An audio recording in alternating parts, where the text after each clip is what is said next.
I'm sorry, Gerson, pero isa ka sa mga mali-layoff sa company na to. Dahil humihina na din ang kumpanya natin. Pero madam, ba't ako? Ang dami bago dyan, oh.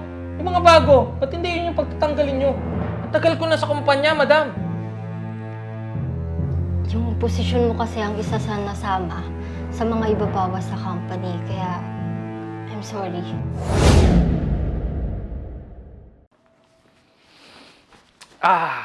Madam, tinatawag niyo raw ho ako. I'm sorry, Gerson, pero isa ka sa mga mali-layoff sa company na to. Dahil humihina na din ang kumpanya natin. Pero madam, ba't ako? Ang dami bago dyan, oh. Yung mga bago, ba't hindi yun yung pagtatanggalin nyo? Ang tagal ko na sa kumpanya, madam. Yung posisyon mo kasi ang isa sa nasama sa mga ibabawas sa company, kaya I'm sorry. Ano yan? Pagkatapos akong pakinabangan ng kumpanya, ganun-ganun na lang, tatanggalin nyo na lang basta-basta? Affected sa economy ang company growth, Gerson. Not because gusto lang magtanggal ng company. Ang sabihin nyo kasi, papataas na yung sahod ko. Kaya kukuha na naman kayo ng mga bago. Tang inang kumpanya to, oh. Ina nyo lahat.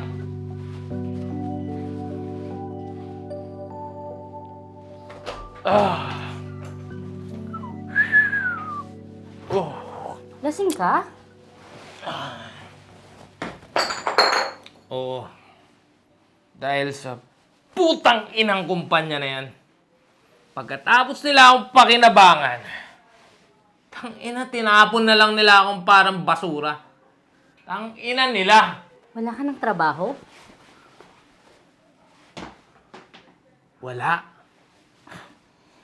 Kalma lang. May trabaho pa naman ako eh. So ano ngayon kung may trabaho ah? Tingnan mo mukha mo sa akin? Ha? Hindi naman sa ganun, Han. Yang trabaho mo, alam mo yung trabaho mo? Extra lang natin yan. Ha? Dahil di tayo mabubuhay niyan. Tanda mo.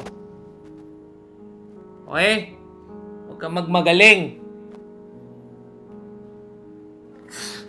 Pabita ka eh. Tulog ka na.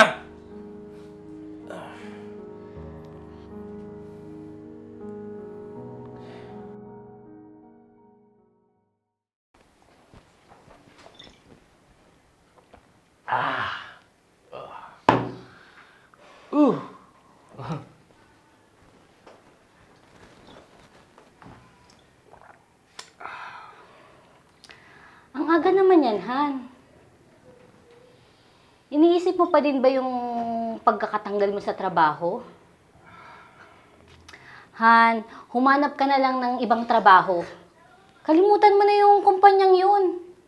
Hindi ka talaga nila deserve. Ang daling sabihin sa'yo niyan eh, no? Wala ka kasing alam kung ano yung ininvest kong panahon sa kumpanyang yon. Han... Magtrabaho ka na lang. Doon ka na lang mag-focus. Okay?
Han! May kaibigan ako, may hiring daw dun sa company nila. Ito oh, try mo.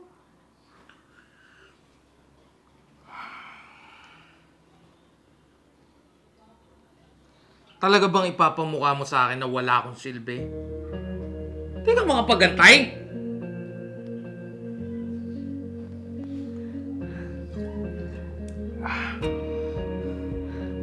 Han, gusto ko lang naman makapag-move on ka eh. Nawawala na yung bigat na dinadala mo. Pati kasi yung pakikitungo mo sa akin, apektado na. Masyado ka kasing affected.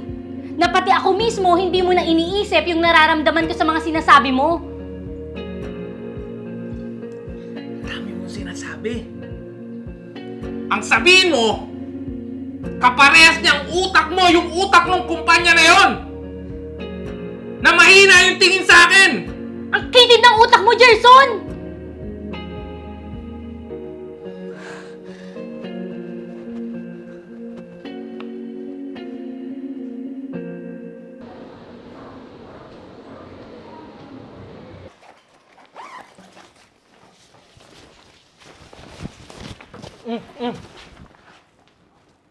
Saan ka pupunta? Aalis na lang ako.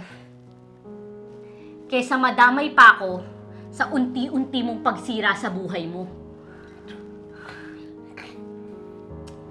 Ayaw mo nang hindi ka pinapahalagahan, di ba?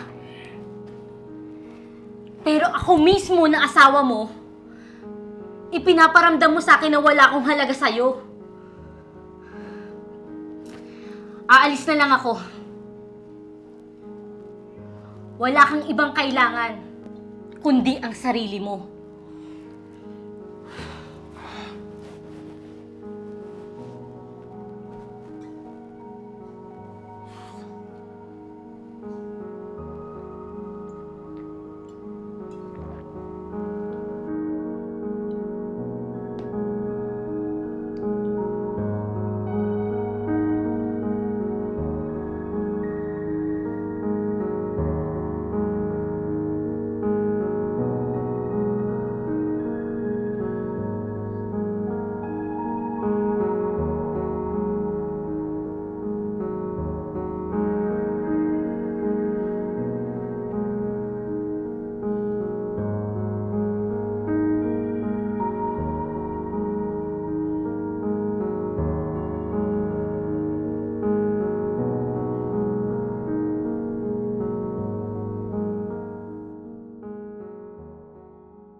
Congratulations, Mr. Santos. And welcome sa company namin. Ikaw ang napili para sa posisyon sa kumpanya na ito na hinahanap namin. Maraming salamat po, ma'am. Maraming salamat. Congratulations.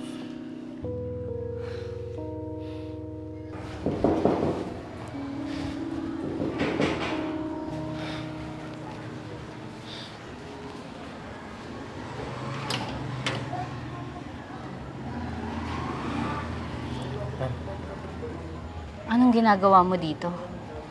Han, may trabaho na ako. At, Han, nakalimot na ako sa mga pangit na nangyari sa karir ko. Han, nandito rin ako para humingi ng tawad sa'yo. Handa na ako. Han, salamat kasi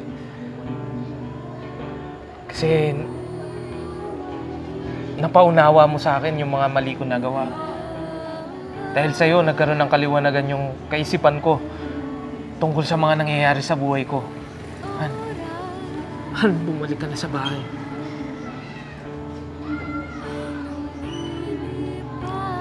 Salamat, Gerson. Tama yung desisyon ko na dumistansya muna sa'yo para makapag-isip ka. Sana maging leksyon ng buhay ito sa'yo. Maraming salamat, Han.